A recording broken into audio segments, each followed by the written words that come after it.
Army chief के चेहरे पे रक्सा मुस्कुराहट, आर्मी चीफ का गर्मजोश मुसाफा, आर्मी चीफ के हाथ की पकड़ वो गिरफ्त और बिलावल की मुस्कुराहट। क्या आपको धक धक करने लगा, अरे रे जियारा डरने लगा, और वो अनुराधा पौडवाल का मखसूस आउच महसूस नहीं होता? ये बदनसीबी है हमारी कि एक 34 साल का ट्रांसजेंडर किस्म का एक लड़का जो पूरी दुनिया में खुद भी जलील है और जिसकी कोई इज्जत भी नहीं करता। आप यकीन जानिए, आर्मी चीफ और बिलावल की ये मुलाकात, इसकी ये तस्वीर इस वक्त स्क्रीन पर देख करके आप शायद वो सब कुछ महसूस नहीं कर पा रहे जो कल से मैं महसूस कर रहा हूं। क्या आपको कानों में अपने ये सदा गूंजती हुई महसूस नहीं होती, ओए अल्लाह मत करे ना, दर्द होता है। This boy has not done an honest day's work in his life। सारी जिंदगी में एक दिन काम नहीं किया इसने, हराम के माल पर पल के बड़ा हुआ और इस पाकिस्तान की गलीज सियासत ने उठाकर इसको यहाँ पहुंचा दिया। जिस तरह मरियम है, जिस तरह हमजा चीफ मिनिस्टर बन गया था, क्या क्रेडेंशियल्स हैं इन लड़कों के, किसी दफ्तर में इनको क्लर्क ना भर्ती किया जाए, पूरा पूरा मुल्क उठा के इनको दे दिया। मैंने ये तस्वीर देखी है, बहुत माजरत मैं अपने क्या कहूँ रोक नहीं पा रहा हूँ।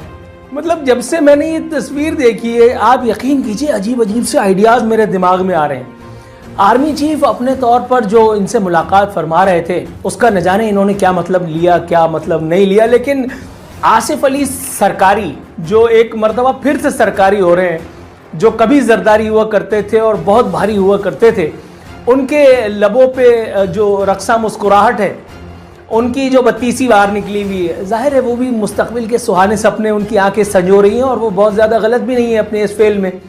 लेकिन बिलावल के ऊपर जो कुछ गुजर रही है, उसका किसी दिल ने सोचा, उसका किसी नफस को इदराक है कि वो बेचारा किन मजबूत आहनी पंजों में आकर के और फिर फड़फड़ा रहा है, बिलबिला रहा है।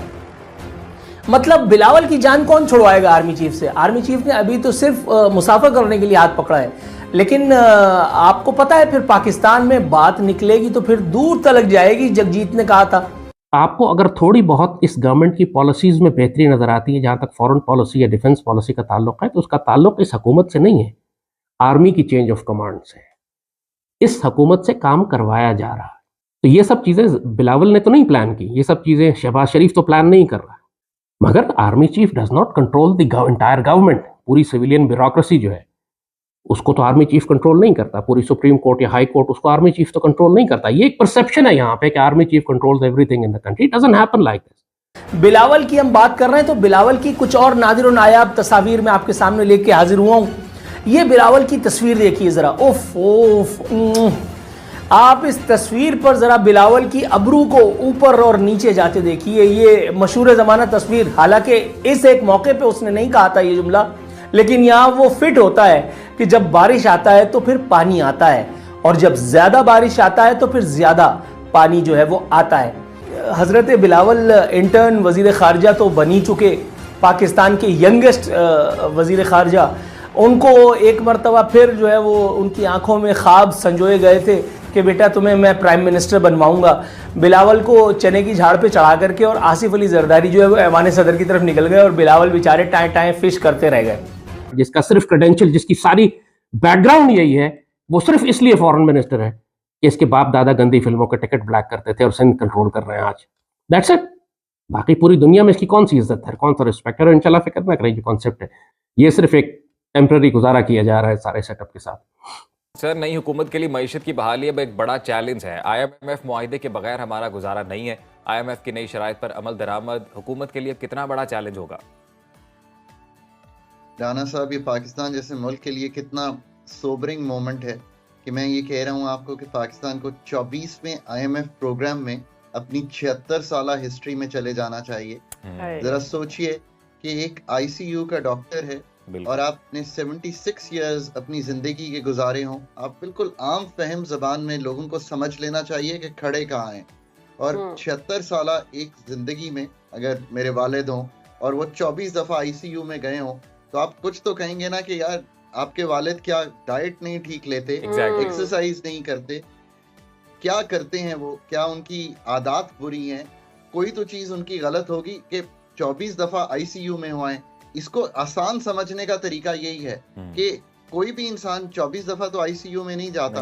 हम 24वीं दफा अपनी मईशत को आईसीयू में लेके जा रहे हैं। ये पाकिस्तान के लिए एक इतना बड़ा सोबरिंग मोमेंट है।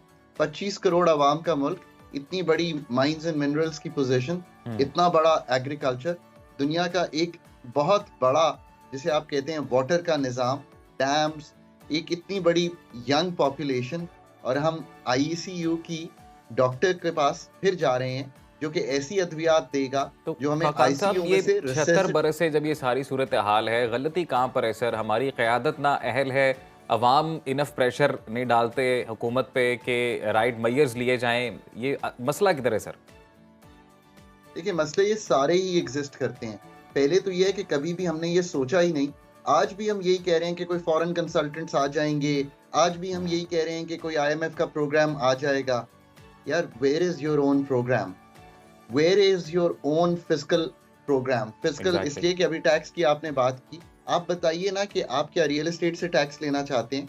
आप इन्फोर्स करके अपनी टैक्स की कैपेबिलिटी बढ़ाना चाहते हैं? जहाँ पे टैक्स गैप्स हैं 50-50% के हैं। खान साहब, ये जो तमाम अशिया पर आईएमएफ की जानिब से कहा गया है कि 18% जीएसटी लागू होगी, तो इससे महंगाई में कितना इजाफा होगा? आम आवाम पर कितना बोझ पड़ेगा? जैसे आपने बड़ी ज़बरदस्त मिसाल दी आगे आईसीयू वाली, मैं ये कहना चाह रही थी कि उसकी वजह से आवाम आईसीयू में पहुंची हुई है।